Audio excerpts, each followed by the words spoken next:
that three forms of the three incarnations of Lord are very important for the devotees, for the Gaudiya Vaishnavas.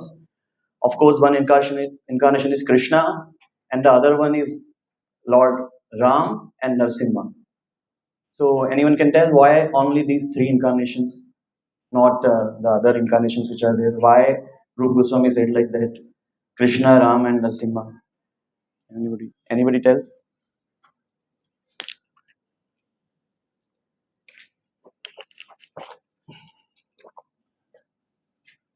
So actually, Lord's quality of Bhakta Vatsalta is coming up more in these three incarnations, where Lord is showing his affection, the quality of protecting the devotees is coming up more in these three incarnations, Krishna, Ram, and Narasimha.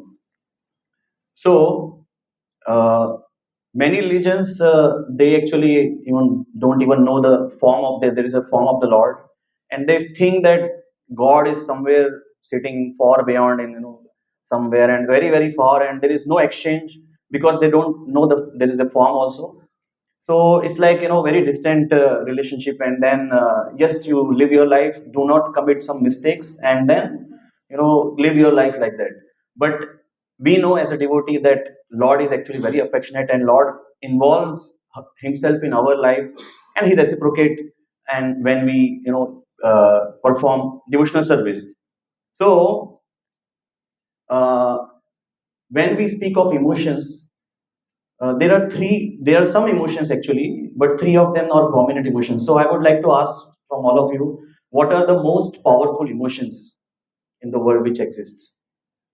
What are the most few powerful emotions if you want to name?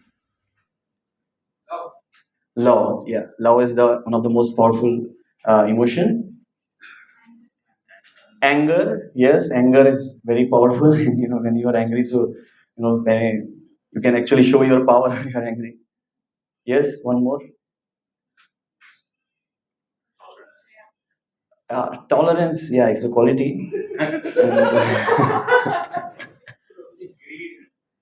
Greed is also emotion. Yeah, yeah, it's so can be very powerful and destroying. Hatred, yes, which is very nice. So in today's like this incarnation that we are going to discuss, Narsimdev incarnation, three in this pastime, three emotions are very much prominent, which is love, anger, and fear. So, as you know, fear also is very powerful emotion. Kamsa was very fearful of Krishna, and when he was in the last days, he was in, just counting that Mathura Krishna has come, and then Krishna has broken the bow. So he was seeing all the bad omens, and he was just thinking about Krishna all the time because of out of fear. So, and then anger, of course, Krishna says in Bhagavad Gita, Krodha, Bhakti, Sammoha, Sammoha, Smriti, Vibrama, Smriti, Bhanshat, Buddhi, Nasho. People take many bad decisions when they are angry. So, uh, in this incarnation, we see that Prahlad Maharaj showed the emotion of love to a very great degree, and the love for Krishna, of course. And then when Narsimha Dev appeared, so one of the incarnation of Krishna, if we want to remember Krishna as in angry mood, so that is Narsimha Dev. So Narsimha Dev, and also fear is also associated because so for the non-devotees, Narsimha Dev may be little, they may be afraid of Narsimha Dev by seeing the photo of Narsimha Dev. So there was one past time when one donor came to a temple and devotees were sowing. So he was actually from a different faith. He was not aware about the who is God and all this. So he was seeing in the temple different dioramas were there. And then after seeing Lord Shiva and then other dioramas, Krishna and all, and he came to Lord Narsimha Dev's diorama. So then devotees told, he is God actually. He is God. He is performing the surgery with the demon. So they told, oh, that person told, he looks like a demon actually. So no, no, no, no, he's not a demon. He's a God. So then why he is doing like that? He's God. So then why he's killing one person? Why he is doing this heinous act of killing?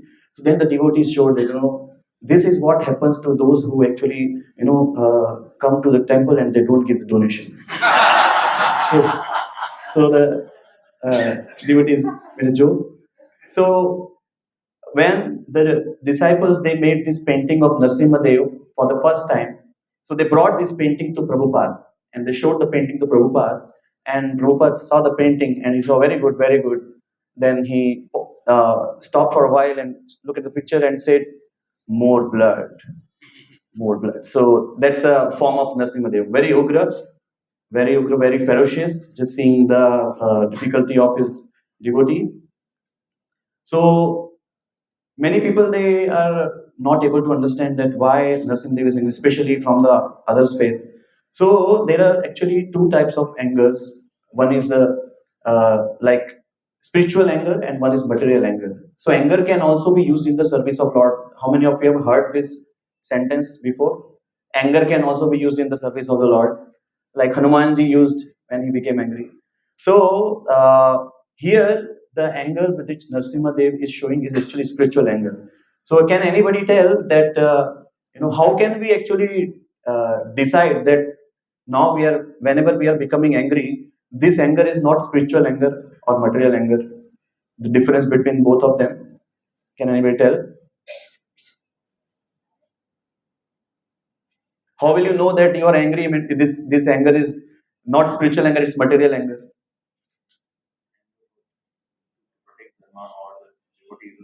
Yes, yes, yes. So when we are angry for protecting some devotees, or somebody is blaspheming the Lord, blaspheming the devotees. So when we are actually becoming angry for others in a mood of service, especially for the devotees, that's spiritual anger. So some points which are there is that when somebody become angry, means like spiritual anger, the material anger is actually self-centered. When we can understand when we are materially angry, that we are becoming angry for ourselves, for our own needs, so then it's a material anger. And spiritual anger is actually not for oneself, it's devoid of ego, and it's totally for the others. Like Narsimhadev did not become angry for himself. He became angry for Prahlad Maharaj. So in material anger, what happens that when somebody become angry materially, so he loses his intelligence and his thinking power, his discrimination. He loses that when he becomes materially angry.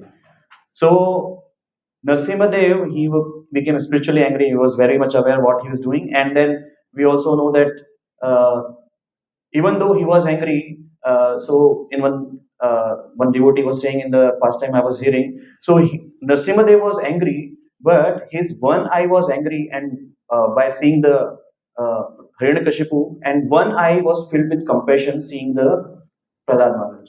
So we know this pastime, and we heard many times, and recently Kamal Lochan Prabhu had a katha. So we will not go in full story. So, but just seeing the to come to the point of the glorious prayers by Prahlad Maharaj. First, we will see the contrast, the difference in the characters of Hiranyakashipu and Prahlad Maharaj. Okay, so when we speak about these three emotions, one emotion which is there is fear, and we are all affected by fear in some way or others. Some fear, some anxieties everybody has. So anybody here can feel some anxiety here present in the class, but still having some anxieties about some things. Like I am having anxiety right now. Giving the class how it. I should not speak anything beyond the topic. Anyone have few? Sometimes it happens. We are in the class. We are listening Krishna's pastime, but at the same time there are some anxieties. Oh, my car is parked there. Lock kiya nahi hai. Anything it could be. There is some. I have burned the lamp, but lamp should not burn my home. Anything can be there. Anxieties are always there. So there was one rich industrialist which came to Prabhupada once, and then he said, Prabhupada, I have so many industries, I have so much of wealth, but still I am so much in anxiety, to how to manage all this. So Prabhupada said, you don't worry. Give all your industries to us. Give all your money to us. You become happy, devotees will be happy, Krishna will be more happy.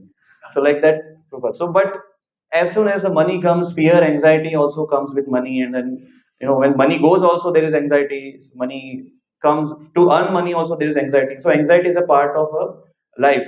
But uh, when we speak about Narsimhadev, so Narsimhadev, generally devotees remember Narsimhadev for removing the anxiety, fears, right? Whenever we start some journey, we pray to Narsimhadev, we sing Narsimha prayers. So this there is two ways to come out of this fearfulness, these anxieties. Now, Hiranyakashipu also had anxiety when he got to know that his brother has died.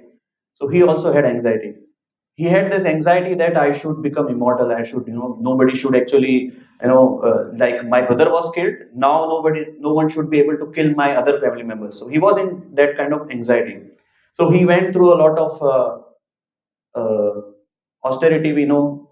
So for 36,000 years, Hiranyakashipu performed this severe austerity, even to the extent that ants actually started eating his body, and there was nothing but the skeleton left, and the fire which was coming from the body of Hiranyakashipu, it was emanating throughout the universe, and the demigods and everybody was so much afraid. And we know how they all went to the Brahma, and then Brahma said, "Let's go to Vishnuji," and then Vishnu, he told them, don't worry, the son of Hiranyakashipu will only be the cause of his death. So just go and be there. So like that. So Hiranyakashipu, being very smart and intelligent, he asked for many boons from Brahma when Brahma got satisfied. So in our life also we have so many conditions. So like we want to be safe, we want to be out of anxiety, out of fear. So we also do many arrangements. So like Hiranyakashipu did so many arrangements. Some of these arrangements we know, like he asked that nobody, I should not be killed by any living entities created by you. Uh, I should not be killed within any residence or outside any residence. I should not be killed during the daytime or not time, nor on the ground or in the sky, nor by any weapon or any human being or animal. So many different conditions he gave to Brahmaji while asking the boons. I should not be dead from any entity, living or non-living, not to be killed by any demigod or demon or by any great snake from the lower planets. I do have, I don't should not have any rival and give me all the glories obtained by that position furthermore. So he was actually by obtaining all this power, he will become like a undefeatable personality. So he was just praying to Brahma that give me all the glories that can be obtained by this position and give me sole leadership over all the living entities and presiding deities, and give me all the mystic powers attained by long austerities and the practice of yoga. So many boons and so many conditions that Hiranyakashipu asked from Brahmaji. So in our life also we are making arrangements to be away from fear or anxieties. Some of them are like taking insurance and then earning good money, keeping it in our bank account, and then having a good locking system. Nowadays they have face recognition, and then your thumbprint is there. So many different types of arrangements we are also making in our life to be away from anxieties. How many of you agree with me? There are some people who are actually Vairagi, totally renunciant, don't have any anxieties. So somehow or other, we are also relate ourselves to Hiranyakashipu, right? Okay, at least myself, I can relate having so many of anxieties. But on the other hand, we see Prahlad Maharaj went through so many anxieties and troubles in his life especially when he learned everything from Narad Muni in the womb of his mother, when demigods were attacking and trying to kill Prahlad Maharaj when Kayadu, the wife of Hiranyakashipu, was pregnant. So when Prahlad Maharaj learned all this, and then when he became a very great Vaishnava, and he was not listening to his father all the time, so Hiranyakashipu became very angry, and we know how everybody knows how he tried to kill Hiranyakashipu and sent his soldiers, demon soldiers, to kill Prahlad Maharaj to different means. So Prahlad Maharaj was always chanting the names of the Lord, and he was totally free from anxiety, even amidst all these calamities. So Prahlad Maharaj was asked by the soldiers many times, why are you not fearful? Why are you not afraid of death? Like we sent you and we threw you in the cave of the snakes. It was filled with the snakes, and you were amidst so many poisonous snakes, but still you were totally, totally unafraid about it. So then Prahlad Maharaj said, see, my master Vishnu is lying down on the bed of Anant Shesh, and Anant Shesh is the master of all the snakes. So if my master's servant is the master of all the snakes, so why should I fear? So like that. Okay, okay, Prahlad. So we also gave you poison when Hiranyakashipu told one time, we gave you poison, halal, wish. So then Prahlad Maharaj said, that when the churning of the butter ocean was done by the demons and the demigods, what came out? Lakshmi ji came out. And then from that same churning, poison also came out. So technically, poison is my maternal uncle. So then, how actually, because Lakshmi ji is the consort of my master, so technically, how then poison can harm me? Okay, okay, so we also, threw you in the fire, and how not fearful from that? So fire is yagya, sacrifice, and Krishna is actually fire. So then, in this way, Hiranyakashipu was seeing Krishna everywhere, every time, every situation. He was able to see Krishna, and he was chanting Krishna's name, and in this way, he was able to contain the fear, and he was actually totally unafraid of any situation. So we also have to see in our life, are we able to see Krishna? Are we able to think about Krishna in our problems? Are we totally dependent on our bank account, or totally dependent on our other securities that we have done in life? So we have to see that actually, is it, in our life of Krishna consciousness, we may have spent like 4, 5, 10 years, 2 years, whatever time, amount of time we have spent in Krishna consciousness. How much Krishna conscious we actually are? Just after chanting, during chanting also we are not able to remember Krishna, and then what to speak after that? So our situation we have to analyze as compared to Prahlad Maharaj. So once upon a time, what happened? One person, Prabhupada was giving lecture, and one person from the crowd, he asked Prabhupada, Prabhupada, have you seen Krishna? So he asked in a challenging mood. So Prabhupada looked at him, paused for a while, and then he said, oh, please, please, move aside, move aside. And then he said, yeah, I can see Krishna. Prabhupada said, I can see Krishna. Okay. So then that person was a little bewildered, what to say. Then Prabhupada asked him, do you, are you able to see Krishna? So he was not having any answer. Then Prabhupada asked, do you want to see Krishna? So he was not again having any answer. All the devotees were looking at each other's face. So then, Prabhupada actually defeated him by saying this, because actually that person was not having a desire to see Krishna. That's why Krishna was not visible.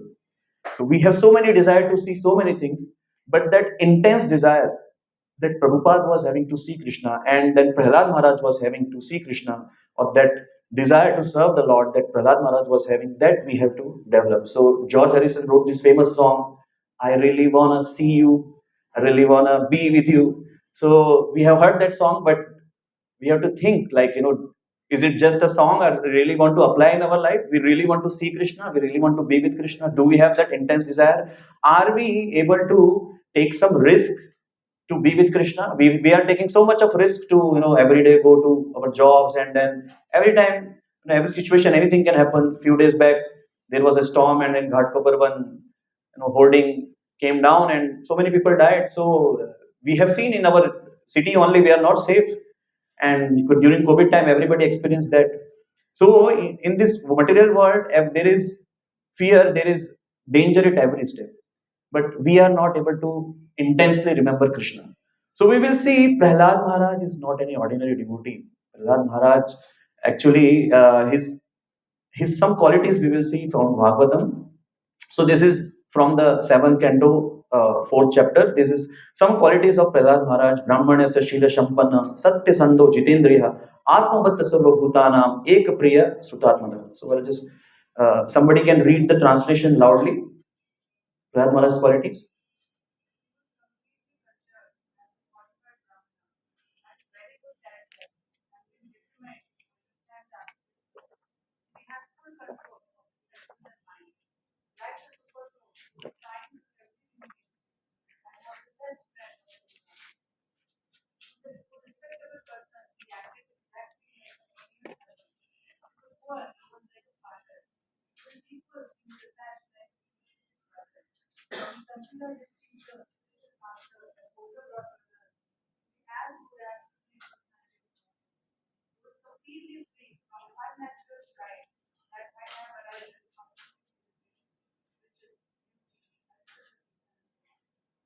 So these were the wonderful, glorious qualities of Prahlad Maharaj. And Prahlad Maharaj, when he was sent to the school of Shukracharya's sons, Sanda and Amarka, so at that time, Prahlad Maharaj, being a pure devotee, he could not be induced to study all those material topics because he was in a state of bliss all the time, state of samadhi. He was always remembering Krishna, always meditating Krishna. And he was not able to study politics, diplomacy, and economics, all these subjects that were being taught in these schools where all these demon boys were studying. Instead, he began to preach to his schoolmates the pure path of the Bhagavad Dharma. So that was Prahlad Maharaj. And of course, Prahlad Maharaj's guru was Narad Muni. So, Narad Muni himself is one of the greatest devotee of the Lord. And then when Narad Muni is the guru, so the disciple should be very, very glorious. So here, Prahlad Maharaj's quality we hear, and then we understand when Prahlad Maharaj will speak something about the Lord, that will not be any ordinary, prayer that Prahlad Maharaj, that will come out from the mouth of Prahlad Maharaj. So when at the moment came when Hiranyakashipu asked from Prahlad Maharaj that, and already Hiranyakashipu was very angry, very much pissed off that my own son is actually taking name of my enemy Vishnu, and he's all the time taking his name, and he's not afraid of me. Everybody, all the demigods, they run from fear whenever I look at them, and this my own son is actually not afraid of me. I am very angry, and still he's not afraid of me. So then, at one point, when actually he told Prahlad that, where is your protector? You are not being harmed by the demons. They are trying everything, but you are not being, you are still safe. So how is it you are safe? So then he said that, what is the source of your energy? Whichever is providing you energy is also providing me energy. Whoever personality is that is Vishnu. And then again, Hiranyakashipu got very angry, and we know how he told that he's inside the pillar. And then he said, yeah, he's there inside the pillar. And that time, Narsimdev appeared. Narsimdev Bhagwan ki jai. So this is one of the most important verse from this chapter of Bhagavatam, 7th canto, 8th chapter. Please recite this verse after me.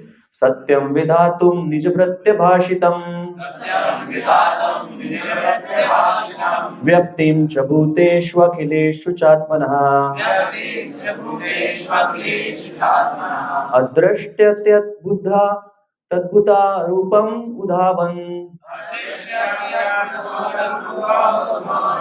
स्तंभे सभायम न मृगम न मानुषम.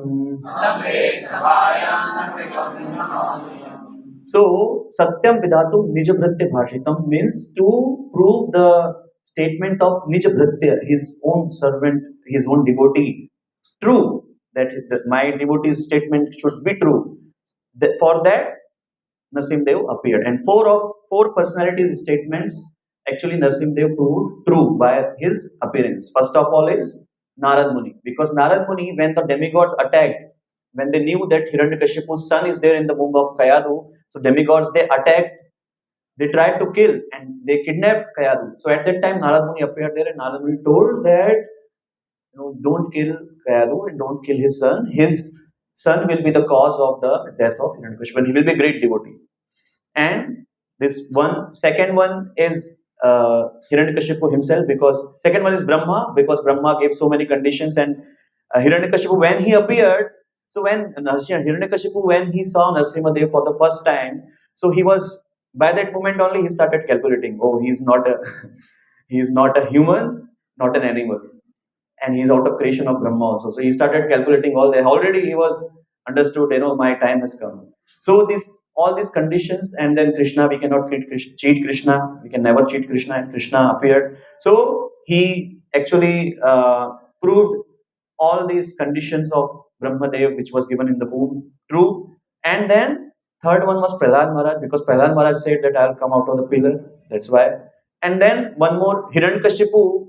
Also, we know Hiranyakashipu is actually, who was Hiranyakashipu in the Vaikuntha Lok? He is Jai. So Jai, Vijay, they took three incarnations. How the four Kumaras they went to Vaikuntha. So Hiranyakashipu also was actually devotee of the Lord. And then he also actually has said that, when he was asking to Prahlad Maharaj about different things, where is Vishnu, where is Vishnu, so is there inside the pillar? So like that, to prove all these four statements, Prahlad Maharaj statements, Brahma's statement, Narada's statements, and Hiranyakashipu's statement, Narsimhadev appeared. And then when Hiranyakashipu got killed ferociously, Narsimhadev was very, very angry, and then he killed so many other demons also. And at that point of time, so many demigods, there are around 30, 37 demigods, 37 different categories of the demigods, which came forward and offered their prayers. But even after listening all these prayers from all these different demigods, and yakshas, and kinnaras, and gandharvas, and all these people, and Vishnu's own associates, even after that, Narasimhadeva's anger was not reduced. He was still angry, and at that point of time, Brahmaji understood that now I have to send Prahlad Maharaj. Because of Prahlad Maharaj, Narasimhadev appeared. So Prahlad Maharaj can only calm down Narasimhadev. So Prahlad Maharaj approached Narasimhadev, and when Narasimhadev, he paid straight prostrate obeisances to Narasimhadev, and Narasimhadev saw that Prahlad, my devotee, is coming, and by seeing Prahlad Maharaj, he became a little calm, and he kept his hand on the head of Prahlad Maharaj. So by this touch of the Supreme Personality of Godhead, when Prahlad Maharaj felt, so some symptoms which came in the body of Prahlad Maharaj. So in this sixth verse, these are some symptoms. So he felt blissful, he felt his heart has softened, and Prahlad Maharaj became completely freed from all material contamination and desires from the demoniac birth.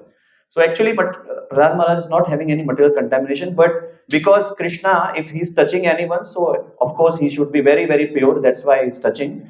So now, before offering his prayers, Prahlad Maharaj had this mood. So this is from the seventh verse of the Bhagavatam 9th chapter.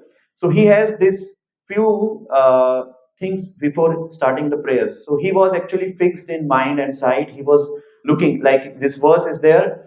Astoshid Dhiram Ekagra Manasa Shushamatihi. So he was Ekagra Manasa. He was totally focused in mind with full attention, and Prema Gadgadaya Vacha means like in he was Prema Gadgadaya means full love was there in his heart while speaking.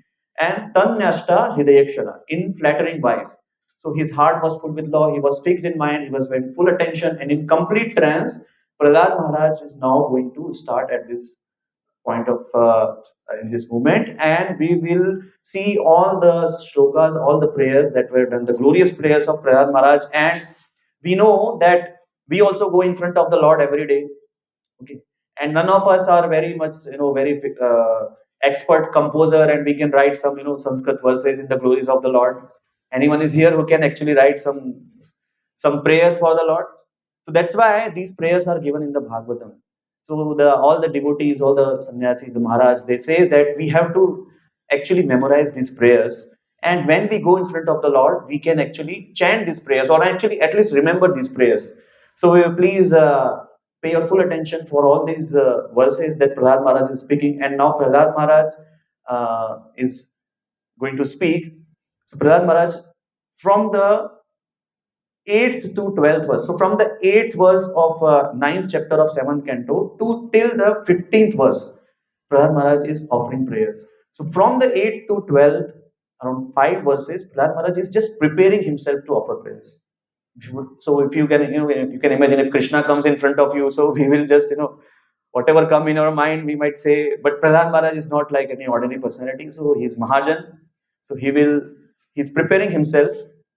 So the first verse that Prahlad Maharaj says is taking a very humble position. He says that how can I satisfy you when all the devas and munis failed? Because already many demigods and associates have already offered praise, and Prahlad Maharaj was Narsimhadev was still angry. So now Prahlad Maharaj says that Brahmadya Sura Gana Munayo Tha Siddha Satvikada Gatayo Vachasam Prabhave. So he's now giving the names of different personalities which came and offered the prayers.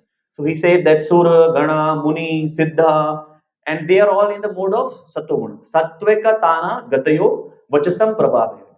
And Naradi tum puru gunair adhunapi pipraha kim toshtum arhati same harirugrate jate. So he's saying that all these great personalities, they have offered prayers and they were not able to reduce your anger. And I am, so now he's taking a very humble position, which is actually the quality that all the Vaishnavas have. So he's saying, I am born in a demon's family. So he's in the first verse only, he's saying that how actually I can offer prayer. So he's showing a very humble position that we all should also have while offering the prayers. So we should think like that, all the faults that we have. And then in the next verse, he says, no material qualification can satisfy you, only bhakti can. So he says, Manye dhanabhijana rupa tapaha shruti yujas tejaha prabhava bala paurusha buddhi yogaha naradhanya hi bhavanti purusha pumso bhaktya tushta bhagwan gaja yuth paya. This is very famous verse from Bhagavatam. So he is categorizing different opulences which anyone has. Dhana, abhijnan, rupa, tapaha. Shruti means like having so much of knowledge. Tejaha, and prabhava of influence. Many people we see in all these qualities are there. Bala, people are very much powerful, having so much of strength. Paurusha, buddhi, many people are very intelligent. So all these qualities Prahlad Maharaj is giving in his verse and while speaking to Narasimhadev. And then he says that Naradhanya hi bhavanti purusha pumamyo. In these qualities cannot satisfy. And then he says, Bhaktya tushto sa Bhagwan Gaja Yuthapaya. Only bhakti can satisfy you. And Gaja Yuthapaya, he is giving the example of Gajendra. So, Gajendra, he was, we know the pastime of Gajendra, how Gajendra was actually in some higher planetary system. Having, he was enjoying in the lake, and then one he was in the lake, and then one crocodile caught his leg, and at that point of time, what happened? He thought that I will actually, by my own power, I will be able to free myself from that crocodile. But he fought for many years, and at one point of time, he understood, and he was the king of the elephants. He was not any ordinary elephants, and all of his relatives, all the other kings which were there in family, nobody was able to save Gajendra because crocodile is the animal of a water.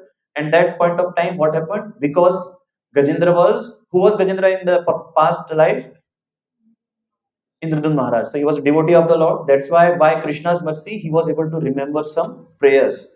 And then he offered some prayers. So only by the bhakti, by his own power, he was not able to be saved. By his bhakti, he was able to be saved. And then as soon as he offered prayers, and as soon as he offered the lotus flower, immediately Lord Vishnu came there on Garuda. So here Prahlad Maharaj is quoting that verse. Then again he's saying, oh, a low-born devotee is better than a Brahmana non-devotee. So he's saying that Vipradvishad Guna Yutat Arvinda Nabha Padaravinda Unuktaha Swapacham Varishtham. So he says that Vipradvishad Guna. Dvishad Guna means like there are 12 Brahmanical qualities which are given in some scriptures. And he said that a person who is having these 12 qualities and he is, but still is not able to offer prayers to Arvinda Nabha, means like he's saying to Krishna. So that is actually not accepted by you. But on the other hand, Padar Vinda Vimukta Swapacham. Swapacham means a person who is born in a low family, low caste family, dog eaters family, Swapacham. So he says that Manyeta Darpita Mano Chitena Traha Pranam Punati Sa Kulam Natu Vimana. He says that a low born devotee who is actually having love for you is actually better than one who has so much of knowledge, so many qualities, but if he has not have love for you, so he has not taken shelter of you, he is actually useless. Then he says, this is all now, he is just preparing for the praise, he's not yet started his prayers. Our offerings are for our benefit and not yours. So many times before starting the Bhagavatam class, you may have heard devotee says that I'm going to speak on the Bhagavatam class for my own purification. That's true. So our offerings are our benefit. Lord does not require our glorification. Some points from this verse. Lord is always fully satisfied in himself. One of the name of Lord is Atmaram. So that is because Lord does not need anyone for his satisfaction. The offering by the Lord's mercy is for the benefit of the devotee. So Lord is allowing us to give offerings. That is His mercy, His causeless mercy. The Lord does not need service from anyone. So it is not like that, if we will not feed Chappan Bhog to the Lord on the day of Rath Yatra, or, then Lord will be having, on the day of dieting for Him. It's not like that. Lord does not need any service, any other service, but He is giving us all. Lord is always glorious. Even if we will not glorify, Lord is always glorious. This is what Prahlad Maharaj is saying. If the devotee engages in glorifying the Lord, he automatically becomes glorious. So the devotee who glorify the Lord, they automatically become glorious. Next verse he says, I will offer prayers as per my ability for my purification. Now, after speaking this verse, he will actually start the prayers. And he says in this verse, therefore, having given up contemplation of being unfit. So now Prahlad Maharaj is thinking that because he is a low born, he has taken birth in the family of a demon, Hiranyakashipu. So he was thinking like that before, but now he has said that actually even a swapacha, even person who has taken a low birth, he is also, if he has love for you, if he has taken your shelter, so he is better than a non-devotee. So now he is giving up that contemplation, and he's saying that I'm now starting to offer prayers in full surrender and endeavor as per my intelligence, whatever intelligence I have. So we also can actually, many of the devotees, they say, I've been here many times, Prabhuji, I'm very fallen, Prabhuji, what to do? I'm not able to, do whatever in the spiritual practices. But we should always know that actually we are part and parcel of Krishna. So we are actually not fallen. The qualities which are there by coming in contact with the material nature, these anarthas, which are actually covering our purity, because we are actually part and parcel of Lord. Krishna says in Bhagavad Gita, Mame Manusha Jiva Loke Jiva Bhuta Sanatana. So Krishna is pure, and being his part and parcel, we are also pure. So that's why we should not feel like that. And as per our intelligence, we should offer prayers. Anyone who has been forced by ignorance to enter material world. So all of us are forced by the ignorance to enter the material world. Nobody wanted to come, but we came. Okay. So Prahlad Maharaj says that anyone who is being forced by ignorance to enter material world may be purified if he offer prayers to the Lord and hear his glories. Prahlad Maharaj is actually establishing the glories of offering prayers now before offering prayers, so that all of us also can be benefited, and then he is going to start his prayers. So now from the 13th to 14th verse, Prahlad is requesting the Lord to give up his anger. अभी तक कुछ बोला नहीं है कि आप अपना क्रोध त्याग दीजिए. He is now going to start that you give up your anger. So now Maharaj says, demigods are your servants, but they are not fearful like us. Means like people are generally afraid of demons, but demigods people are not afraid of. People actually want to pray to demigods. So he says, your pleasing incarnations are for your pleasure, your own pleasure. So many of the incarnation that Lord takes, he is enacting in pastime. Like we know in the Vaikuntha planet when Lord was there. So how many opulence Lord have? Six opulence. Okay. So six opulence: wealth, strength, knowledge, renunciation, fame, and beauty. So Lord was able to exhibit all these opulences in the Vaikuntha, but one opulence he was not able to exhibit. Which was that opulence that he was not able to show in Vaikuntha? Strength, because is in bliss, everybody is serving the Lord, everybody is loving the Lord there. So how can he show his strength there? So that's this mood of the Lord, this thought of the Lord, the devotees understood. Jai Vijay, they understood this thought, and that's why the whole pastime happened. And in this way, same way, we see how Lord takes different other incarnations also, like he comes as Krishna, and when like one devotee was saying, like we see so many advertisement of different brands. So Lord is also coming here and enacting different pastime and doing an advertisement for us. See my pastimes are so nectarian. Don't look at all these advertisements and see my pastimes, hear my pastimes, and come back to me, my abode. So, like that, Lord is taking pleasure in showing all these in past times. So here Prahlad Maharaj says the same thing. Your pleasing incarnation are for your own pleasure and for protection and prosperity of the universe. We know Yadayadahi Dharmasya Glani Bhavati Bharatam Paritranaya Sadhunam Vinashaya Cha Dushkritam. Lord takes incarnation for protection of devotees. And they are not meant to create fear in devotees, but they are because devotees are simple and faithful, so they have actually become afraid. Brahma says that devotees are afraid. My Lord, my dear Lord, all the devotees are very much afraid. Even Lakshmi Devi was not, able to go near his own husband, so his own master, Narasimhadev. So she said that, I have never seen this form of my Lord. He's, ferocious. So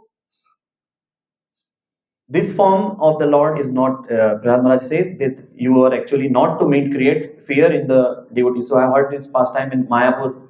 There was one pujari who was doing deity worship, and then but he was having some fear also.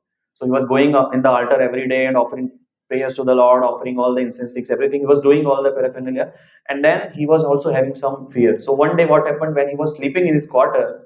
What happened that he felt that someone is there on the top. So they were having this, bed above. So two, three beds are one above the another, like we have in the hostels. So he was having that kind of bed, and then he felt that someone is there on the top bed. But he then he became very afraid, and then he slept. And then what happened that in his dream, Narsimha Dev came, and Narsimha Dev told him, this pujari in the dream, that why are you afraid of me? You're coming every day. I love all my devotees. There is no need to be afraid of me. So like that, Narasimhadev told him in his dream. And in the dream, he saw Narasimhadev is very, very, with a lot of love. He's, just putting his hand on the back of the pujari. And then when he woke up in the morning and having this dream, so then he thought that, oh, this must be a dream. But when he went to take a bath in the back, he felt, some pain is there. So he showed to the other pujari. So, oh, see, there is some marks there. Some three lines were there. So they were the nails of Narasimhadev. So for devotees, there is no need to be afraid of Narasimhadev. In fact, we take shelter of the Lord to be free from fear. So that's what Prahlad Maharaj says in the next verse. Your present form causes fearlessness. Okay. Please give up anger. So this is what now Prahlad Maharaj says. Sees anger, and then he says that whenever the demons are killed, the saintly people become very happy. Even he is giving the example of snakes and scorpions. So snakes and scorpions are by nature very envious, and they immediately bite anyone who comes in contact with them. So that's why he's actually giving this example for his own father, that you killed my father, who was actually a demon, Hiranyakashipu, and everybody is very happy you killed. Actually, all the Gandharvas, Yakshas, and the demigods, they were showering flowers after the death of Hiranyakashipu. So everybody was very happy, but because by seeing the ferocious, angry form of the Lord, everybody was still, little much afraid. So Brahma says, remember, your incarnation is to make your devotees fearless. And there is nothing wrong with rejoicing the demon's death. That's what Prahlad Maharaj says. Now, after offering these prayers, and Prahlad Maharaj says, but now, Lord, please you reduce your anger. And then from the verse number 15 to 22, he is seeking Lord's shelter. So now Prahlad Maharaj will speak some verses to seek the shelter of the Lord. So we'll see. In the 15th verse, Prahlad Maharaj says, I am not afraid of your fearful form. So Prahlad Maharaj is saying that I am not afraid of your most ferocious mouth. I am not afraid of your tongue, your bright sun-like eyes, your frowning eyebrows, your sharp and pinching teeth. All of you can imagine the diorama of Narasimhadev, having all these things. Ferocious mouth, tongue, sun-like eyes. Narasimhadev, Mayapur Narasimhadev, that red eyes. Ugra Narasimha, just about to jump from the pillar. And your garland of incestine, bloody manor, high wage-like ears, tumultuous roaring. So one after another, Prahlad Maharaj is giving point. I am not afraid of this, I am not afraid of this. I am not even afraid of your tumultuous roaring, which caused, all the elephant flee, because when actually Hiranyakashipu, actually when he put his mace on the pillar, so before actually appearing, Narasimhadev roared in a very big sound, very loud sound, and this sound even crossed the universe boundary, and it went to the other abodes also, and everybody was just in anticipation. Everybody was seeing what is happened, what is happened.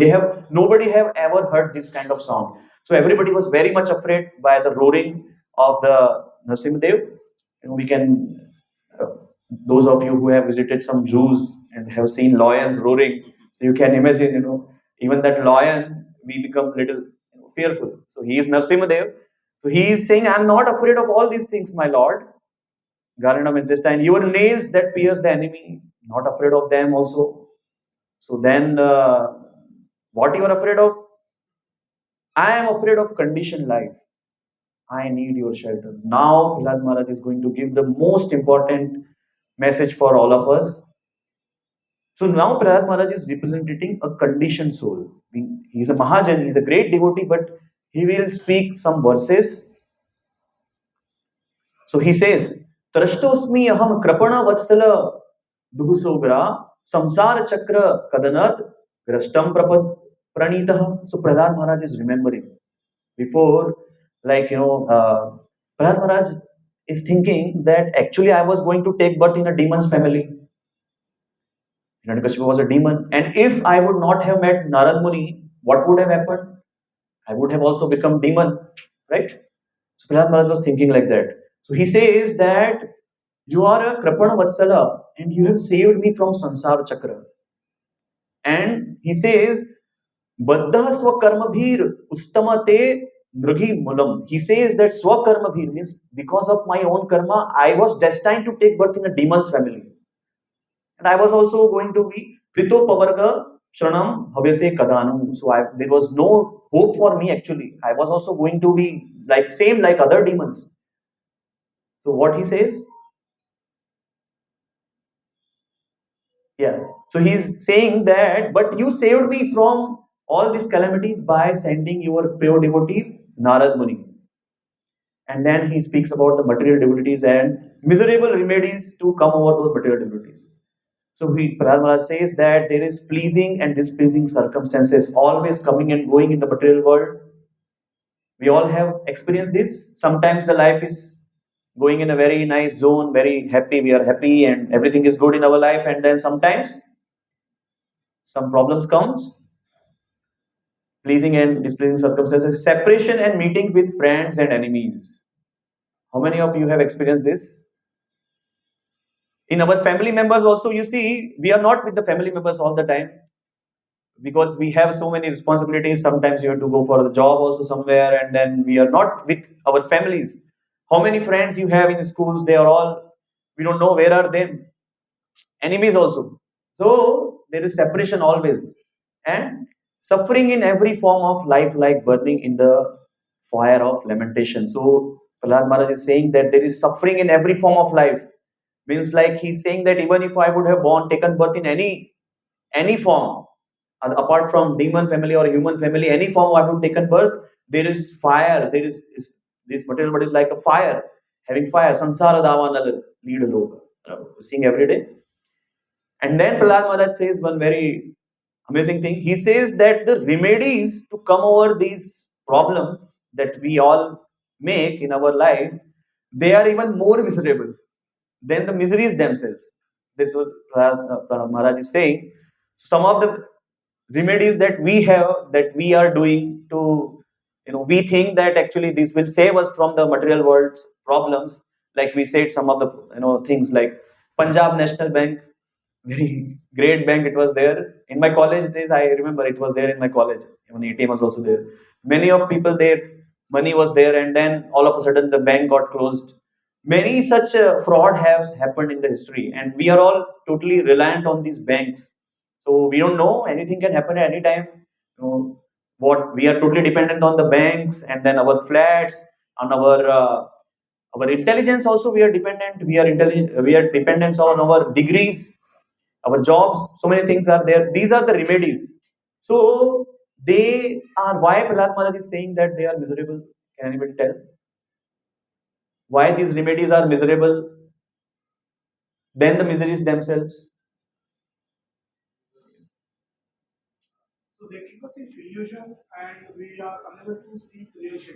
Yes. And one more thing, that actually we are not able to perform devotion to the Lord, or we perform devotional service to the Lord because we are busy with the remedies. So generally people in the outside world, they don't know what to do. So that is the situation Prahlad Maharaj is presenting in this verse. And then he asks Nrsimhadev, kindly instruct me in devotional service. In the next verse, Prahlad Maharaj says, devotee's life and duty is to glorify the Lord in parampara. So Prahlad Maharaj says in this verse that there is service in the association of liberated souls who are uncontaminated by the modes. So liberated souls, pure devotees, are uncontaminated by the modes, and by serving those devotees uh, in the association, and we get the ability to chant your glories by serving those devotees. And in this way, we are able to cross the ocean of nescience by serving the liberated souls who are already having a lot of devotion to the Lord. So 5 points actually here Prabhupada is writing in the purport. Following footsteps of great Acharya and associating with the Paramhansas is the powerful and easy and effective and best process. Many times people say that we don't have time to come for class, we have so many responsibilities. They come for class and then for 2 3 months busy with family life. So we say them, at least come for yatras, at least come once in a week or once in a month, at least comes and take sangha. And then we have WhatsApp groups for them, and then we have Zoom sessions going on just for taking the association of the devotees. So this is a powerful and easy and effective best process. Prahlad Maharaj is saying God realization and self realization becomes extremely easy. Like those of you who have traveled in the Mumbai local, you know, getting down from the Mumbai local is very easy because you will be already, you will be without any effort, you will be thrown out of the, from the coach. So just like that, when we are in the association of the devotees, automatically the bhakti happens, automatically devotion comes to us because the devotees are like that. Liberation from the contamination of the modes, because we are associating with devotees who are not contaminated by the modes, and it helps us to cross the ocean of nescience, and life becomes successful, and one reaches the goal of life. So now Prahlad Maharaj has established the glories of association in his this verse. Okay. And then Prabhupada is also writing about, to take the association of the devotees we have to do some tapasya. And Prabhupada is writing, tapasya actually is not as dangerous as material attempts to mitigate miseries. Means like people generally have so much of tapasya they are doing already. From church gate to Virar to church gate, and the traffic jam of Mumbai, they are going through it. Tapasya, it is also tapasya. They may actually do something in the car or do something in the train just to get, come out of that, just that phase, that situation, for a momentary pleasure, but actually it's tapasya. So they are also doing tapasya. So Prabhupada is writing that it is not as dangerous as material attempts to mitigate misery. So what tapasya we have to do? Waking up early in the morning and chanting our daily 16 rounds, attentive 16 rounds. Maharaj said in the instruction, Gopal Krishna Goswami Maharaj said, attentive 16 rounds. This is all tapasya, and then Ekadashi, fasting, and then coming for the class and attending the class online. And then at the same time, we can also, Prahlad Maharaj took many risks in his life. Like Prahlad Maharaj was aware that Hiranyakashipu is becoming angry, but again he was saying the same thing when Hiranyakashipu was asking, who is your master? From where you are getting the power? He was saying Vishnu, Vishnu. He was always chanting the name of Vishnu. He knew that he's taking a risk, but he was taking the risk. So because to attract the mercy of the Lord, to become dear to Lord, we also have to take some risk and do some tapasyas. So that's what Prabhupada is actually saying in the purport. And in the next verse, Prahlad Maharaj says that, Lord, my dear Lord, you are the only shelter. So in this verse, particular verse, Prahlad Maharaj is saying, a father and mother cannot protect their child. They may think like they are protecting, but they cannot protect their child. You all can think of some incident in your memory, from recall something from memory. I had a incident recently, 3 4 days back. There's one person I go to meet him, and he's a very rich guy. So what happened that like 1 week back he called me and he said me that my small son, he has swallowed a coin, and because of that there's a big problem. We are in the hospital and doctors are saying that we have to perform surgery, so please offer prayers to the Lord. So I said, yeah, definitely will do, but I thought that this is the situation. And many of you might have this. How many of you have this realization, something like this? The other are totally sure that fathers and mothers can protect the child. Totally sure. Oh, really great. No, please meet me after the lecture. How the what are the ways you are protecting your child? A doctor and medicine cannot relieve a patient. Prahlad Maharaj is saying this. A doctor and medicine cannot relieve a patient. We have seen, in spite of having a good facility, best facilities, still the patient was not survived because a doctor and medicine actually cannot relieve a patient. Actually, it's the Lord. Brahma is going to say that a boat on the ocean cannot protect a drowning man. And then he says, remedies accepted by people are not shelter at all. Whatever these remedies that we are taking, and they are not shelter at all. Why do not accept you or care? Who do not be accepted by you or cared by you cannot do anything for their betterment. So Brahma is saying that those people who are not accepted by the Lord and those who are not cared by the Lord, they cannot do anything for their betterment. They may, open new factories and see their account debit, yeah, balance going up in the, so they can come in the news. So many things they can do, but actually they are not doing anything for their betterment. So does it mean that we don't have to take measure? We don't have to go to doctor? Lord is the only shelter. So is it like that? So we have to take remedies, but we have to understand that Lord is the only shelter. That is the essence of this verse. Then Prahlad says, your energies manifest everything. So now he is glorifying Lord and he's glorifying the energies of the Lord. He says, from the greatest personality, Lord Brahma, down to the small ant, they all works under the influence of three modes. Three modes of material nature. We all know. Mode of goodness, passion, ignorance. And we know how, person in the mode of goodness acts differently, person in the mode of passion acts differently, and person in the mode of ignorance acts differently. So everybody is acting differently according to modes of nature which are working on them, and all these modes of nature are working under the control of Lord Krishna. Some words from Bhagavad Gita where Lord is saying this. Yeah, there is also, yeah, there are also the energies of the Lord. But in some one particular verse, Krishna is saying that Maya Dakshina Prakriti Suvite Characharam, and then Devi Esha Gunamai Mama Maya Turatya Mame Ve Prapadante Maya Metam Tarantite. So Krishna is saying, my this material energy is consist of gunas, and those who take shelter of me can actually cross over this Maya. So Prahlad Maharaj says, the cause for which they work, the place where they work. With Prahlad Maharaj is saying about everyone from Brahma to Ant. So we are also in that. The cause for which they work, the place where they work, the time when they work, the matter due to which they work, and the goal of life they considered. Means everybody has some goal of life. Whatever all these points Prahlad Maharaj is saying, he is saying that since the energy and energetic are identical, all of them are but manifestations of you. Okay. So we have heard this many times that, like in the few classes back, we have studied tan matras. Anybody remember tan matras? 24 elements. Okay. So in the purport, Prabhupada is writing about how this verse can actually be applicable in our life. So all these material elements. Can anybody remember that 24 elements that we have studied?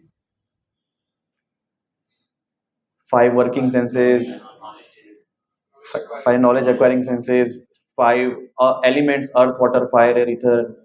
and then those elements which come out of them. Okay, so in this verse, Prabhupada is writing about these 16 elements. He is not counting the elements which come out of the gross elements. He's counting the 16 elements, and he says that actually the soul is acting through this body, and then there is subtle body, and everyone is acting under the mode of the material natures. So in a way, actually, this is Krishna's energies which are working, and we think that we are doing this. We have made the bungalow. We have raised this, my kid, whatever we do, we think that we are doing actually. So that's what Prabhupada write. So Prahlad Maharaj, now being the scholarly student of a disciple of Narad Muni, and Narad Muni must have transferred all the knowledge. So Prahlad Maharaj was having so much knowledge. So he is now using that knowledge. He is pleasing Lord by these prayers. Then he says, "Your shelter liberates us from Maya."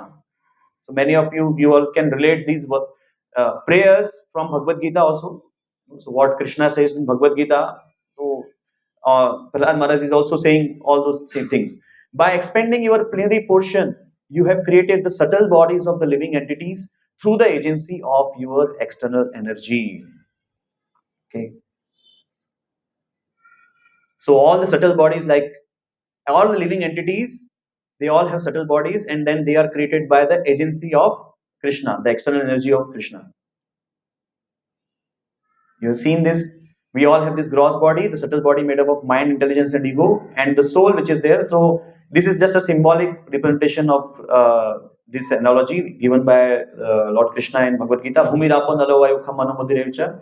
So the soul size is actually very small. It is 10,000th part of the tip of the hair, and we have a subtle body also, which is made up of mind, intelligence, ego. So everybody have this subtle body, and this gross body is just, its gross body itself does not has any consciousness. Subtle body also, it is just moving. We are all able to speak, do things just because the soul is there. So that's what Prahlad Maharaj is saying here. Thus, the mind entraps the living entity in unlimited varieties of desires, which comes in mind to be fulfilled by now everybody has in through their different religions, in different castes, different faiths, they have different directions given in the scriptures, so they all do different activities. All the living entities mind, their mind is entrapped, and they have so many desires to be fulfilled. Okay. Who can get free from this entanglement unless he takes shelter at your lotus feet? So we are all doing so many activities entangled in this body, in bodily cage, and then our subtle body is under the influence of the modes of nature. Then Prahlad Maharaj says, "You are the controller of Maya." Now, Prahlad Maharaj is giving a solution. Never conquered by material qualities. So Lord is never conquered by material qualities. We know this story of Bhragu Muni, sage Bhragu going to the Vaikuntha. If you have visited Tirupati Balaji, so there is this dioramas are there on the wall. These paintings are there. So Bhragu Muni, once all the sages decided that they wanted to know who is the supreme Lord amongst Brahma, Vishnu, and Mahesh. So then they thought that let's send Bhragu Muni on a mission, and then Bhragu Muni intentionally did some activities to induce anger in Brahma and Shiva, and both Brahma and Shiva got angry. And somehow or other, Bhrigu Muni came out of them. Brahma actually, because Bhrigu Muni was his son, so Brahma kept his anger. And Shiva was actually told by Parvati to not be angry on Bhrigu. But then, when Bhrigu Muni went to Vaikuntha and he saw that Lord is there and he's lying down on the Anand Shesh, and then he kicked at the chest of Vishnuji, and he was seeing the reaction, but Vishnuji, Lord Vishnu, immediately stood up and he took the feet of Bhrigu and he said, Bhrigu Muni, "Oh my dear sage, my chest is like stone. Your feet must have got hurt." So immediately Bhrigu Muni was totally wonderstruck. He was feeling pity, he was feeling guilt, and then he was crying inside, and then he left that place, and then he told all the sages that Lord, the one who is not affected by anger, who is not affected by material quality, is the Supreme Lord, and that is Vishnu. Okay. Then he says, the time element is your representation, and I am being, Krishna says in Bhagavad Gita, Kalosmi, Bhartarshaba. I am being Prahlad says, I am being crushed by the wheel of time and therefore I surrender fully unto you. You kindly take me under the protection of your lotus feet. So now Prahlad is saying, please take me under the shelter of your lotus feet. Afterwards, these three verses, Prahlad Maharaj is telling about his experience of seeing the futility of material pleasures. So Prahlad Maharaj now is going to tell his experience how this material world is very futile. I have seen the futility of Ayush, Riya, and Vibhava, long life, opulence, and power of demigods. This is all was seen by Prahlad Maharaj. So he saw that how Hiranyakashipu was such a powerful demon that just by his eyebrows he was able to make the demigods afraid. So all the demigods were there, and whenever he want to, जैसे कि हम लोग को इसी में remote लगाना पड़ता है. So Hiranyakashipu was like that kind of a demon. He had made all these demigods his own servant, personal servant. So he was just by his eyebrows, the temperature will go down. Vayudev will, do his work. So Indra, he want rain, Indra will do the rain. So he was that kind of a powerful personality, and he saw that powerful my father has been vanquished by you within a moment. Lord was playing with Hiranyakashipu for a while. In the Bhagavatam, it is written that when he caught hold of Hiranyakashipu, Hiranyakashipu was not able to see where is he. So he understood that, oh, I am captured by this personality. And then Lord actually left him. So Lord was playing for some time. He was waiting to so that he go to that place where there is the door. So Lord was playing with him. So that was the situation of Hiranyakashipu. So Prahlad Maharaj saw this, that my powerful father has been vanquished by you within a moment. So what to speak of all these great demigods, Brahma, Chandra, Surya. So he was able to understand. He says, let me serve your pure devotee. Now he says that I have complete experience concerning the worldly opulence, mystic power, longevity, and other material pleasures. So there was nothing that was not seen by Prahlad Maharaj, because his father was practically the emperor of the entire universe at that time. Not only Earth planet, but other planets also. All the three planetary system were under the subjugation of, under the jurisdiction of Hiranyakashipu. So he has seen everything, and he says that seeing all these, I understand that worldly opulence, mystic power, longevity, and other material pleasures enjoyed by differing entities from Lord Brahma down to the ant, they are nothing actually. They are just insustainable, insubstantial. As powerful time, you destroy them all. You just destroy everything as Kala. So he says that, my dear Lord, I request you to place me in touch with a pure devotee, your pure devotee, and let me serve him as a sincere servant. So Prahlad Maharaj is saying that, give me the shelter of your pure devotees. And Prahlad Maharaj's time, he is actually speaking about Narad Muni. But in our time, we are here in 2024, we know that Prabhupada is a pure devotee of the Lord, right? And we have got an opportunity to become a sincere servant to serve Prabhupada. And Prabhupada's disciple, His Holiness Gopal Krishna Goswami Maharaj, is also a pure devotee of the Lord. So he has given us so many instructions. So by just following the instructions of Maharaj, we also can become a sincere servant. And Prahlad Maharaj is establishing that it's very important to serve a pure devotee. Okay, so we all have to serve Maharaj and his instructions. Then Prahlad Maharaj says, the happiness of material world is unsubstantial. Every living entity desires some future happiness in material world, which is exactly like a mirage in the desert. So mirage, in the desert, sometimes we see that there is water, but actually there is no water. And what is the value of this body? It is merely a source of various diseases. Those of you who have suffered, everybody had some diseases in life. So at that point of time, we think like, yeah, body मिल गया, ये सब हमेशा कुछ ना कुछ होता रहता है. कभी कमर दर्द हो रहा है, कभी सर दर्द हो रहा है, कभी कान में दर्द हो रहा है, कभी जपा करने बैठे तो यहाँ पे भी दर्द होता है. Any place, this body is like a source of various problems, diseases. These so-called philosophers, scientists, and politicians know this very well, but nonetheless, they aspire for temporary happiness. So many philosophers, scientists, they know this fact, but still they aspire for temporary happiness. Prahlad Maharaj says this. Then he says, then he glorifies Lord's mercy. Prahlad Maharaj says, you have mercifully put your hand on my head. So as soon as Prahlad Maharaj approached Narsimdev put his hand on the head of Prahlad Maharaj. So he is telling Narsimdev, even though I was born in a family full of the hellish material qualities of passion and ignorance, demoniac family, what is my position actually that Supreme Personality of Godhead can put his hand on my head? So he's saying that what is to be said of your causeless mercy, which was never offered even to Lord Brahma, Lord Shiva, or the goddess of fortune Lakshmi? Even they did not got this fortune. That's what Prahlad Maharaj is saying. They even, even you have not put your hand on their head, but you're putting on my head. So you're so merciful.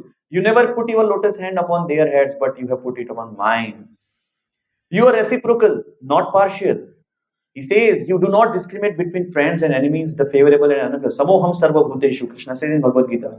Krishna is not partial for everyone, for anyone. But you offer your benedictions according to the level of one's service, exactly as a desiratory. Whatever level of surrender anyone has, according to that only Krishna reciprocate.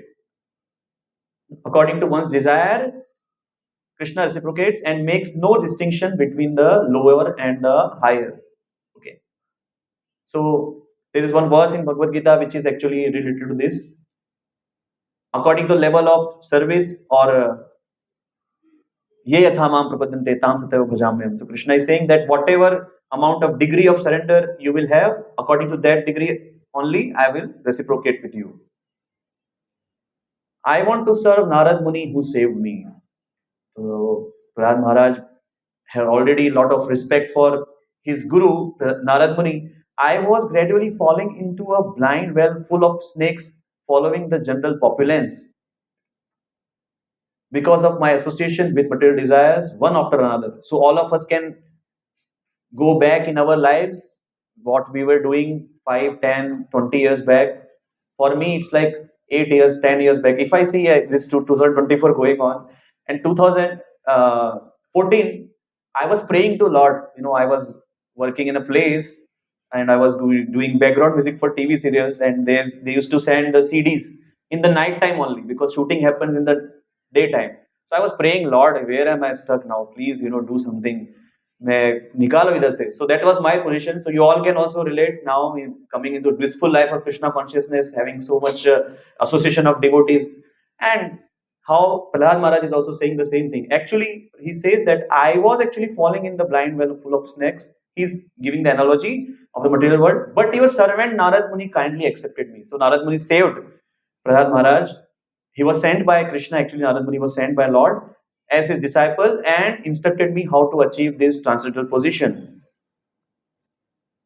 So this is Narad Muni who was giving this entire Bhagavatam Katha, and he was speaking the glories of the Lord when Prahlad Maharaj was in the womb of Kayadu.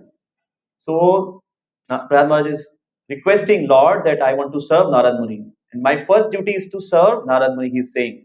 How could I leave his service? So that we can all learn from Prahlad Maharaj how actually, having that mood in front of the Lord also.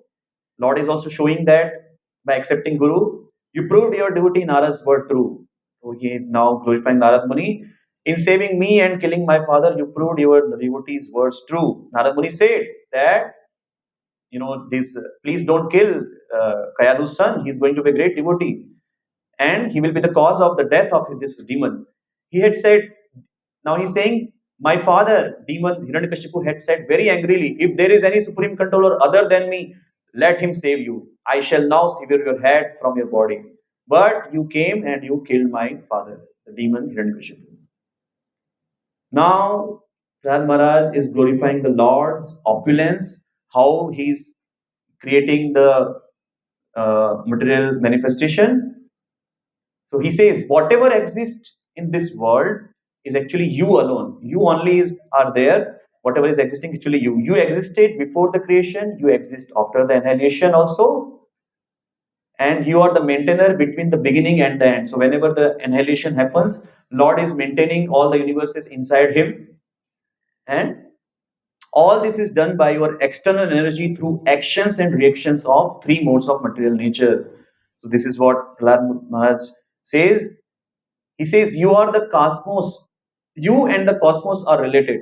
So he's saying, as the seed and the trees are related, or the subtle cause and the gross manifestation are related, You are the universe. So we all know that how Krishna is expanding himself in Mahavishnu, and then from Mahavishnu, so many universes comes out, and then Krishna again, Mahavishnu again expands himself. Karanodakshaya Vishnu again expands himself and goes enter inside every universe. What is the name of that? Garbhodakshaya Vishnu. So here, Prahlad Maharaj is saying all these things in these few verses. He is glorifying the Lord's creative power.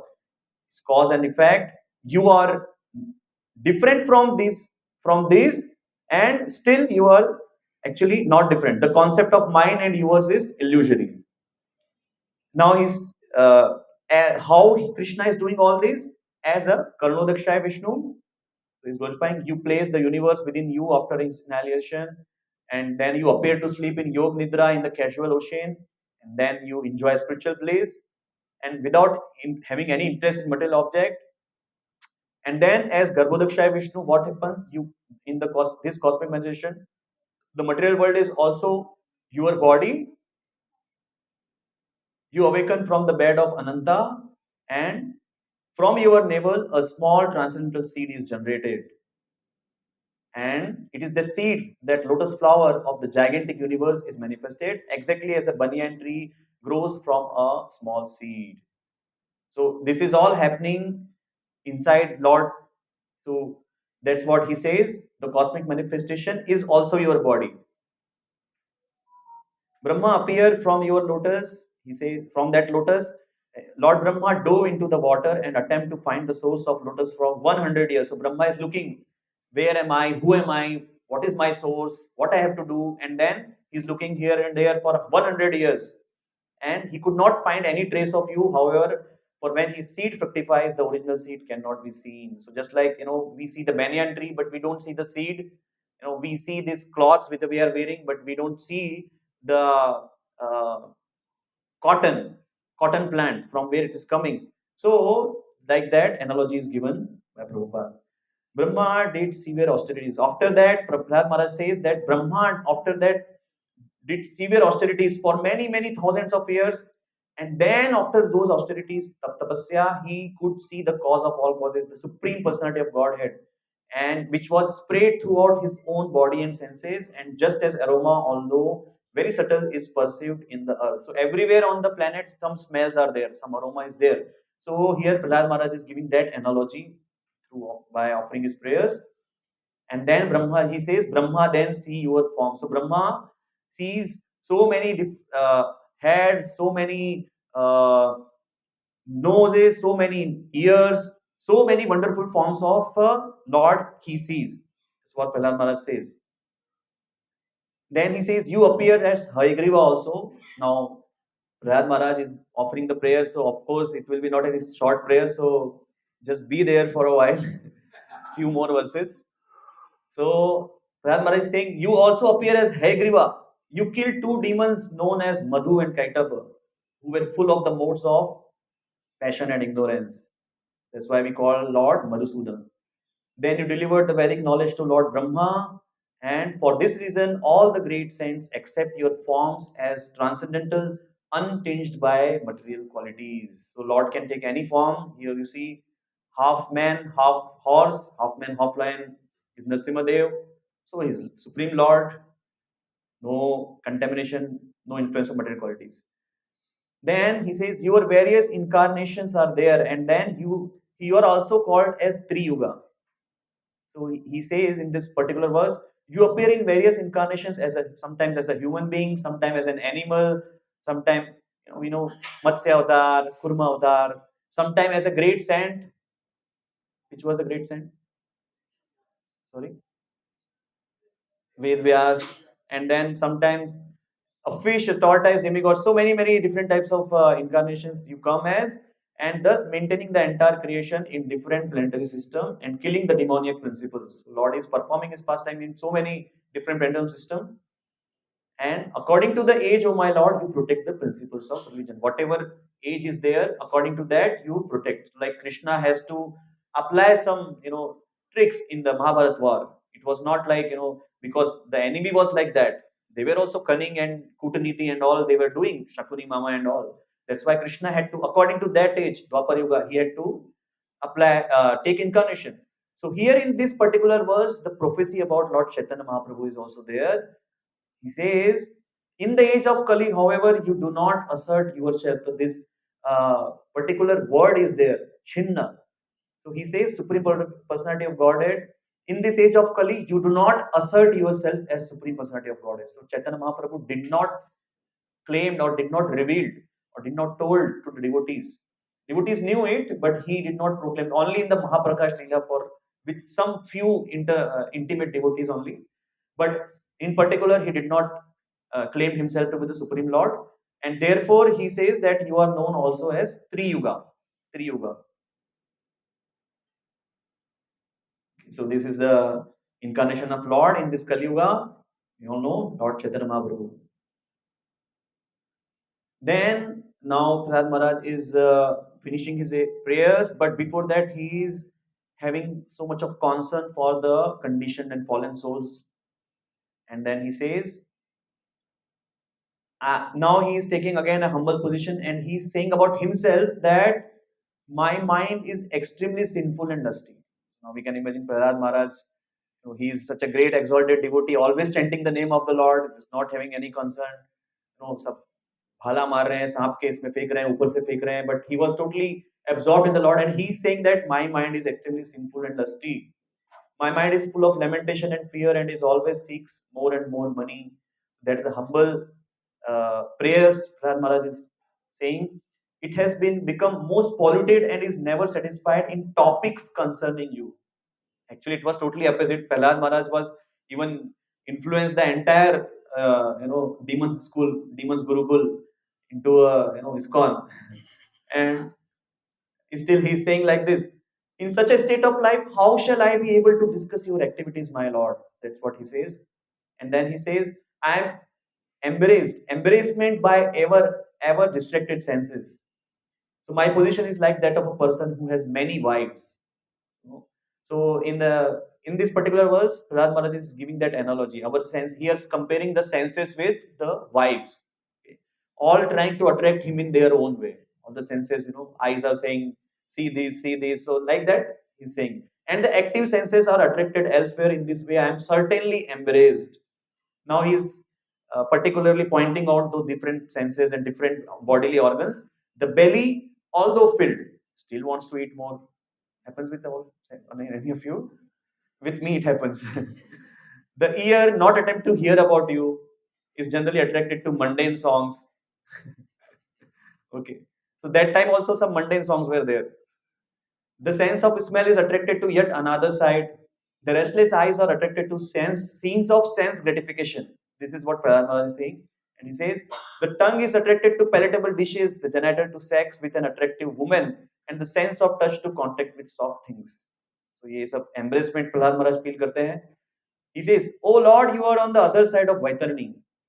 So there is this river uh, at the conjunction of spiritual and material world, and he says, "My dear Lord, you are always transitory, situated on the other side of the river of death. Because of the reactions of our own activities, we are suffering on this side in the material world. Indeed, we have fallen into this river, and we are repeatedly suffering the pains of birth and death. By your causeless mercy and compassion, please deliver us and maintain us. Please compassionately deliver us all." Prahlad Maharaj is not only praying for himself, he is praying for all of us. So he says, original spiritual master of the entire world. He's saying the Lord that you are the original spiritual master, Krishna Mande Jagat Guru. What is the difficulty for you? You manage the affairs of the universes in delivering the fallen souls. What is the difficulty for you to deliver us? You are the friend of all suffering humanity, and for great personalities like you, it is necessary to show mercy to the foolish. So this is what he says. And he says now, I am fearless but concerned about the fools. So Prahlad Maharaj has seen all these his demons friends in the Gurukul and the other people in the material world. Oh, best of the great personalities, I am not at all afraid of material existence. For wherever I stay, I am fully absorbed in thought of your glories and activities.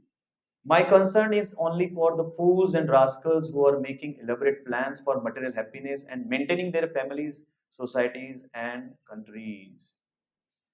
I do not wish to be delivered alone, leaving this. So he says in this verse, there are many saintly persons indeed, but they are interested only in their own deliverance. So in the purport Prabhupada is writing, there are some saints who go to Himalayas and they perform bhakti there. So they are only thinking about themselves for the liberation. They go to the solitary places. They are not interested in delivering others. As for me, however, I do not wish to be liberated alone. Prahlad Maharaj is very, very merciful to all the living entities. Leaving aside all these poor fools and rascals, I don't want to go leaving them. And I know that without Krishna consciousness, without taking shelter of your lotus feet, one cannot be happy. Therefore, I wish to bring them back to the shelter of your lotus feet. Okay. So we see that Prabhupada did not went to Himalayas. The devotees of ISKCON, they don't go to Himalayas. In fact, one time some devotees said to Prabhupada that we want to go to Vrindavan and stay there, just be there. So Prabhupada said, no, this is not our moment. Our moment, all the ISKCON devotees have to be here in the cities and preach. Okay, so all of you can find some services how you can assist in this movement. There are so many services. We have to do enrollments.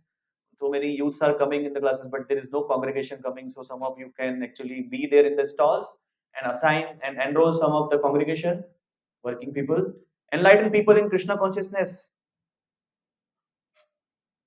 The members of the Krishna conscious movement must be fully convinced that without Krishna, one cannot be happy. Now, in the 45th verse, he is saying the insignificant happiness of Graham. Is just few more verses. Prahlad Maharaj prayers going on. So I can see some of you are little thinking about something else, maybe. Grahamedis, who have no spiritual knowledge, think that this itching is the greatest platform of happiness. So there is, in this verse, particular verse, the sex life is compared with the itching of two hands. So he's saying Grahamedis who have no spiritual knowledge think that this itching is a greatest platform of happiness, and the Kripanas, the fools who are just the opposite of Brahmanas, are not satisfied by repeated sensual enjoyment. And those who are dhiras, however, who are sober, who tolerate this itching for sex desires. So now in the last few verses, Prahlad Maharaj is establishing the glories of bhakti. Bhakti, the ultimate refuge. Prahlad Maharaj gives the 10 methods which are there for the devotees to perform so that they can actually come closer to the Lord. Mauna, Vrata, Shuta, Tapo, Dhyayana, Swadharma, Vyakhya Raho Jap, Vyakhya Raho Japa, Samadhya, Apavargaya. So there are these 10 methods which are given. So like Maun, Vrata, Shuta, Tapa, Dhyanena, Dhyan karna hai. Swadharma means doing our own duties, whatever duties we have. So like that 10 methods are given. And then in the few, some of these verses, he says that you are both cause and effect understood only by bhakti. So same thing he repeats here, but from the point of view of bhakti, and he glorifies bhakti here, that you can only be understood by bhakti. Again, Krishna is saying one verse in Bhagavad Gita that I can only be understood by bhakti, which is that verse, Bhaktyam Avi Janati. So all uh, again in the next verse he says all pervasive conception of supreme personality of Godhead, material elements and everything expressed by minds and words is nothing but you only.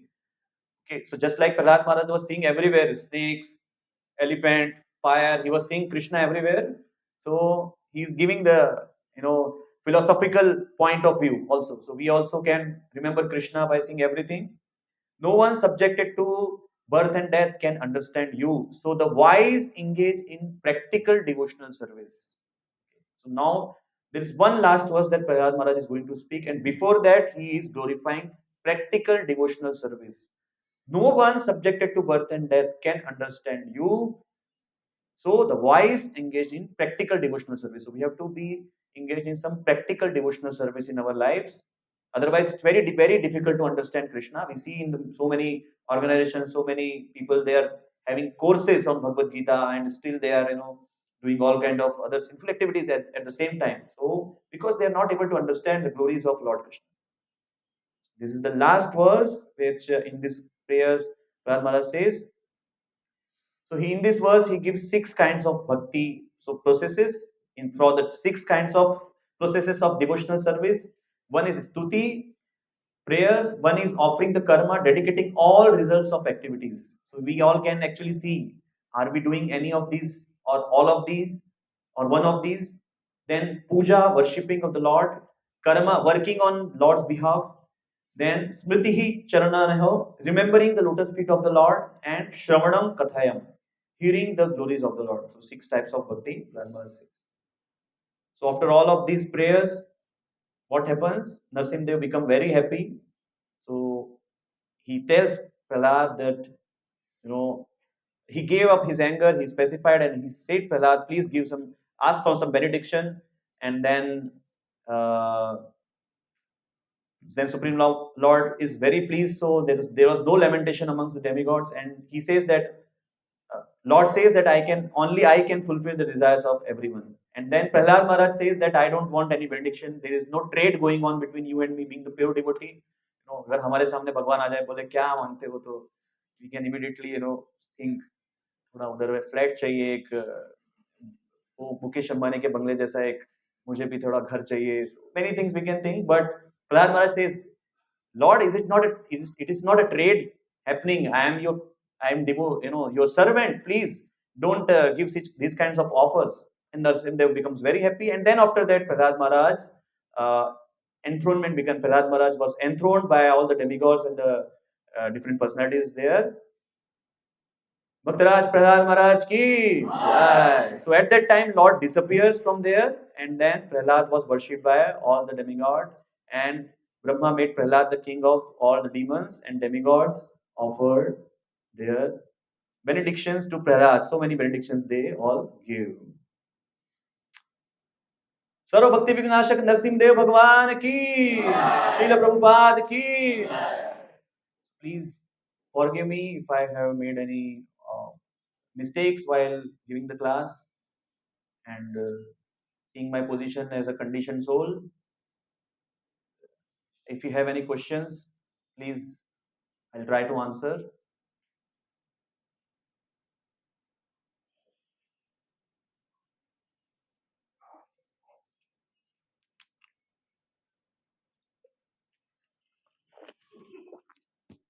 Yes. Thank you very much for the very nice class. In little over 1 hour, you almost summarized two chapters, and especially like your short forms, LF, Lotus Street, I started with ये क्या है? PD, birth and death, MW, material world. It was not coming in the slide. So it was very nice to very nice to learn the mood of Prahlad Maharaj that comes across in this chapter of how he is showing genuine humility by saying how fallen he is and saying that how he does not remember the Lord. Although, as you very rightly pointed out, that he was always remembering the Lord, and also how much compassionate he is. That he's saying that all of this is for I'm just doing this for the other living entities and I want to preach to them. And you very nicely brought out the point of how we should also have that mood of at least doing enrollments and telling more and more people to come. There's a lot of space available here. Yes. My question was, uh, how can you can share from your experience of how we can apply this mood of Kala Maharaj in our life? So, like Prabhupada has taken many risks to preach. So generally in our lives, risk means I was just listening a lecture of Swami Bhagwan Keshav Swami Maharaj, so I will speak from that points. So he was saying that for us, taking risk is just coming out of our comfort zone. So we are not even, actually we can come out of our comfort. Anyone is anyways taking risks in life. So like there is risk when you go out, there is risk. Anything can happen, and then you are investing in some shares. There is risk. Every point means every point of time there is a risk. You are eating outside. There is a risk of getting some disease, some contamination from there. So although you are parking your car somewhere, अभी storm में कितने पेड़ गिर रहे हैं. So there is risk of your car getting crushed by a tree. So if you just see, there are already risks are there, but we are not taking enough risks in the service of Srila Prabhupada. So as Prabhuji asked that how we can apply the mood of Prahlad Maharaj. So Prahlad Maharaj was going through all this troublesome time, and still he was not afraid, and he was just doing his duty of remembering the Lord and chanting the names of the Lord. So we all can actually, at least we can take the risk of we sometimes feel ki, if we will like we can offer some services from our side, whatever services. So we have this BMW formula: body, mind, wealth. So you can offer your body, you can come to the temple and do some seva here physically, and then you can offer your mind by thinking about the Lord. That you have to do practically in your at your home. When you are there, you have to chant the 16 rounds, full 16 rounds, and then hear from the Lord, hear about the Lord, the Bhagavatam classes which are happening. And if you are not able to engage your body and mind, then you can engage your wealth. So I was hearing the glorification of Maharaj, and there was one great devotee in Delhi. His name is His Grace Vedvyas Prabhuji. So he has taken big loans also to build the temples in Delhi, and that's why Maharaj was very happy that in his will Maharaj has written that Prabhupada's watch that was given by Prabhupada to Maharaj, that he has given to Vedvyas Prabhu. So Vedvyas Prabhu is having that most dear watch of Gopal Krishna Goswami Maharaj. So I was hearing in the glorification that Vedvyas Prabhu was saying, well, while the devotees were constructing the temple, there was so much of lack of funds. So he was saying that, you know, कि loan ले लेते हैं, loan से मंदिर बना देंगे. तो devotees were saying, अरे ऐसे थोड़ी ना होता है, लोन से कोई मंदिर बनता है. तो he was saying that Prabhu ji, loan से कार आ सकता है, लोन से घर खरीद सकते हैं, लोन से. So I am not taking telling you all of you to take loans, but what I am saying is that anyways, you know, you can just come out of your comfort zone and inspire others also, and do some tangible services here. We have so much to do. So many people are going in hell because of sinful activities, and we have our classes are, there is space in Sunday also. Look into other class, there is so much of space is there. So please fill those classes. It was Maharaj's desire. Thank you.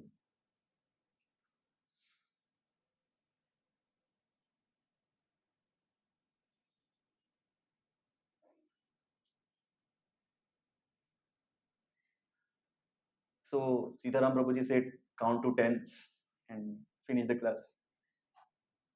So any announcement to be made?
Hare Krishna, Krishna Krishna, Hare Hare, Hare Ram, Ram Ram, Hare.